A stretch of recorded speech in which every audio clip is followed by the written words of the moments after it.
بسم اللہ الرحمن الرحیم ایاک نعبد و ایاک نستعین۔ میرے پاکستانیوں، میں آج اپنی ساری قوم کو سمجھانا چاہتا ہوں کہ کیوں ہم اس جگہ پہ پہنچ گئے کہ ہم جیل بھرو تحریک کا آغاز کرنا چاہتے ہیں۔ اس کی کیا وجہ ہے؟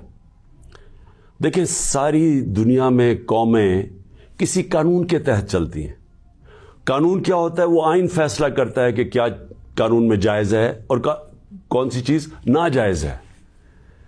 جب سے یہ امپورٹڈ حکومت آئی ہے، اس ملک کے آئین اور قانون کی دھجیاں اڑائی گئی ہیں۔ حالات یہ ہیں کہ عدالتوں کی بھی باتیں، ان کے احکامات نہ پولیس سنتی ہے نہ یہ ریاست سنتی ہے۔ میں آپ کو مثال دیتا ہوں کہ ابھی حال ہی میں جب یہ امپورٹڈ حکومت بھاگ رہی تھی اسلام آباد کے لوکل گورنمنٹ الیکشن سے، تو عدالت نے کہا کہ فوری طور پہ ڈیٹ دو، بلکہ انہوں نے تو کہا کہ 48 گھنٹے میں کرواؤ۔ ابھی تک کوئی مہینہ ہونے لگا ہے تقریباً، ابھی تک الیکشنز نہیں ہوئے۔ اس کے علاوہ جس طرح فنڈامنٹل رائٹس، جو بنیادی حقوق، جو ہمارا آئین ہمیں ہمارے بنیادی حقوق کی حفاظت کرتا ہے، حالات یہ ہیں کہ لوگوں کو اٹھایا جاتا ہے۔ کتنے لوگوں کو، سوشل میڈیا کے لوگوں کو اٹھایا گیا، ان کو تشدد کیا گیا ان کے اوپر، صرف اس لیے کہ ان کی کوئی ٹویٹ تھی، اس کے اوپر اٹھایا گیا، تشدد کیا گیا۔ ابھی تک کئی ایسے لوگ ہیں جنہوں نے جس طرح کا تشدد کیا گیا، ابھی تک ان کا ذہنی توازن ٹھیک نہیں ہوا۔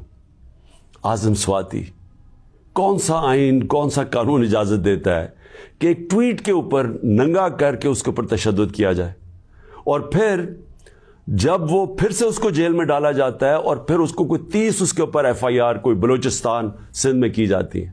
شیخ رشید، آئین اس کو عدالت اس کو ضمانت دیتی ہے، اس کے باوجود اس کو اٹھا کے لے جاتے ہیں اور اس کے اوپر کیسز سندھ اور بلوچستان میں کر دیتے ہیں۔ فواد چودھری، عدالت 4 دفعہ کہتی ہے IG کو کہ پیش کرو فواد چودھری کو عدالت میں، اور وہ اس کو اسلام آباد لے جاتے ہیں۔ تو یہ تو میں تھوڑی مثالیں دے رہا ہوں جو شہباز گل سے ہوا۔ کسٹوڈیل ٹارچر، تشدد، یہ پاکستان کے قانون کے خلاف ہے۔ تشدد بھی ہوا اور اس کو کوئی ریلیف نہیں ملی، اور پھر ڈرایا دھمکایا گیا اور کیسز کیے گئے۔ پرامن احتجاج ہمارا تھا 25 مئی کو، اس کے اوپر جو ظلم کیا گیا، کون سا قانون اور آئین ایک جمہوریت میں اجازت دیتا ہے کہ پرامن احتجاج کے اوپر تشدد کرو؟ انہوں نے 3 دھرنے ہمارے اگینسٹ دیے اور لانگ مارچز کی، کس کے اوپر ہم نے کوئی سختی کی؟ تو میں تو یہ تھوڑی سی مثالیں دے رہا ہوں آپ کو کہ ہمارا سارا جو ہمارے آئین اور قانون کے اوپر جو اعتماد ہے ہم اس قوم کا، وہ اٹھتا جا رہا ہے۔ اور بلکہ ہمیں یہ خوف ہے کہ جو اب آئین جو جمہوریت بیس ہوتی ہے جس آئین کے اوپر، اور جمہوریت کے اندر واضح طور پہ ہے کہ 90 دن کے اندر الیکشنز کروانے پڑیں گے۔ ہم نے اپنی 2 حکومتیں پنجاب اور سندھ میں کیوں گرائیں؟ ڈیزالو کی خود کوئی ایسے نہیں کرتا۔ ہم نے صرف آئین کو سامنے رکھ کے کی کہ ہمیں جب پتا تھا کہ 90 دن کے علاوہ آپ آگے نہیں جا سکتے، تو ہم نے اس کو سامنے رکھ کے الیکشنز کی طرف گئے، اس لیے کہ ملک ایک بہت بڑے بحران کا شکار ہے، ایک پولیٹیکل انسٹیبلٹی کا شکار ہے، اور جب تک اس ملک میں سیاسی استحکام نہیں آتا، ہماری معیشت نہیں ٹھیک ہونے لگی۔ تو ہم نے قربانیاں دی 2 گورنمنٹس کی، جو تقریباً 66% پاکستان ہے، صرف اس لیے کہ آئین 90 دن میں الیکشن کرواتا ہے۔ ابھی تک کتنے دن ہو گئے ہیں؟ 20-25 دن ہو گئے ہیں، ابھی تک کوئی ڈیٹ نہیں ملی۔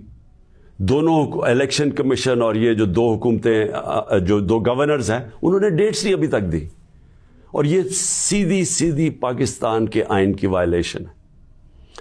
اور اگر یہ 90 دن سے آگے جاتے ہیں تو آئین بڑا صاف ہے اس میں کہ آرٹیکل 6 لگے گا۔ یہ ساری قوم اب دیکھ رہی ہے پاکستان کی عدالتوں کی طرف، اور میں یہ واضح کرنا چاہتا ہوں، یہ وہ پاکستان میں وقت آ گیا جو جسٹس منیر مومنٹ ہم کہتے ہیں، کہ ایک دفعہ ڈاکٹرن آف نیسیسٹی کے تحت ہماری جو اس قوم کا ڈاؤن سلائڈ شروع ہوا ہے، جو نچلا سفر شروع ہوا ہے، وہ جو فیصلہ تھا کہ ڈاکٹرن آف نیسیسٹی کے تحت آئین کو پیچھے ہٹا کے ہم نے طاقت کے ساتھ ہماری عدالتیں گئی. تو آج بھی وہی وقت ہے, سارا پاکستان دیکھ رہا ہے, ٹائم بدل چکا ہے. اگر یہ ہم نے دیکھا کہ اس سے آگے جاتے ہیں تو ہم نے یہ پلان کیا ہوا ہے کہ ہم نے اپنے آئین, اپنے ملک کے قانون, رول آف لاء کے لیے, انصاف کے لیے ہم نے یہ جیل بھرو تحریک کا فیصلہ کیا, کیونکہ ہمیں کوئی نظر نہیں آ رہا کہ یہ جو وہ لوگ جن کی پر کرپشن کے کیسز, انٹرنیشنل انکشاف ہوتا ہے پینما کا, جس میں پتہ چلتا ہے کہ مریم نواز 4 مہنگے ترین لندن کی اپارٹمنٹس, جو کہ لندن کے سب سے مہنگے علاقے میں, اس پینما کے انکشاف میں پتہ چلتا ہے کہ اصل مالکہ ان کی مریم نواز تھی. اس کے بعد سارا ٹرائل ہوتا ہے, سزا ہوتی ہے. تو ان کے اوپر تو کوئی ایسا تشدد نہیں ہوا, ان کو تو جیل میں رائلٹیز کی طرح رکھا گیا. ان کے ذرا دیکھیں جیل میں کیسے جا رہے تھے. تو یہاں ٹویٹس کے اوپر تشدد کیا گیا. تو اس لیے 2 راستے ہمارے سامنے. ایک راستہ یہ ہے کہ ہم توڑ پھوڑ کریں, انتشار پھیلے گا ملک میں, سڑکیں بند کریں, پتھراؤ کریں, پہیا جام سٹرائک کریں. تو ملک کے تو آگے حالات وہ ہیں, پاکستان کی تاریخ میں معیشت ادھر تک نیچے نہیں پہنچی جو انہوں نے پہنچائی ہے, اور یہ ہم سب کو پتا تھا ہونا ہی ہے. اور ہم نے جو اس وقت ان کے ہینڈلرز تھے ان کو واضح کر کے بتایا کہ اگر آپ نے سازش کر کے حکومت گرائی گئی, ان سے نہیں سنبھالی جائے گی, اور نہیں سنبھالی گئی. تو آج کبھی بھی اتنا بڑا اکنامک کرائسس نہیں آیا جو آج پاکستان میں ہے. کبھی عام لوگوں کی زندگی میں اس طرح کی مہنگائی نہیں آئی جو آج آئی ہے.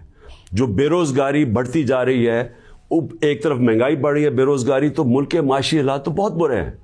تو ہم اس لیے اس کو سامنے رکھ کے, اور 26 سال کی سٹرگل میں کبھی بھی ہم نے انتشار کی پالیٹکس نہیں کی. لہٰذا یہ پرامن طریقے کا احتجاج ہے جیل بھرو تحریک. میں آج اپنے سارے کارکنوں کو, بلکہ میں تو پاکستانی عوام کو بھی یہ کہتا ہوں کہ یہ اس وقت آپ پالیٹکس نہیں کر رہے, آپ اپنے ملک کے لیے جہاد لڑ رہے ہیں, حقیقی آزادی کی جنگ لڑ رہے ہیں. میں آج آپ سب کو کہوں گا کہ میرے اپنے کارکنوں کو کہ جو ہمارے ضلعی صدر ہیں, ڈسٹرکٹ پریزیڈنٹس جو ہیں, ان کے اوپر رجسٹریشن شروع کریں کہ جنہوں نے ہم پہلے ہر پاکستان کے شہر میں ہم جیل بھرو تحریک شروع کریں گے. تو پہلے میں چاہتا ہوں کہ والنٹیئرز اپنی رجسٹریشن کریں, اور اس کے بعد میں پھر آپ کو ڈیٹ دوں گا کس دن ہم نے جیل بھرو تحریک کا آغاز کرنا ہے, اور اس کی چند دنوں کے اندر ہوگی. اور اس لیے میں چاہتا ہوں کہ جلدی جلدی آپ اپنی آپ جو رضاکار ہیں وہ سامنے آئیں.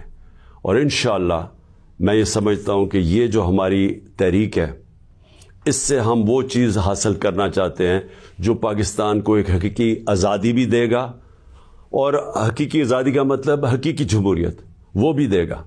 اور وہ انشاءاللہ وہی ایک پاکستان کو ایک وہ جمہوریت جدھر رول آف لاء ہے, جدھر قانون کی حکمرانی ہے, وہی پاکستان کو اس دلدل سے نکالے گا. شکریہ.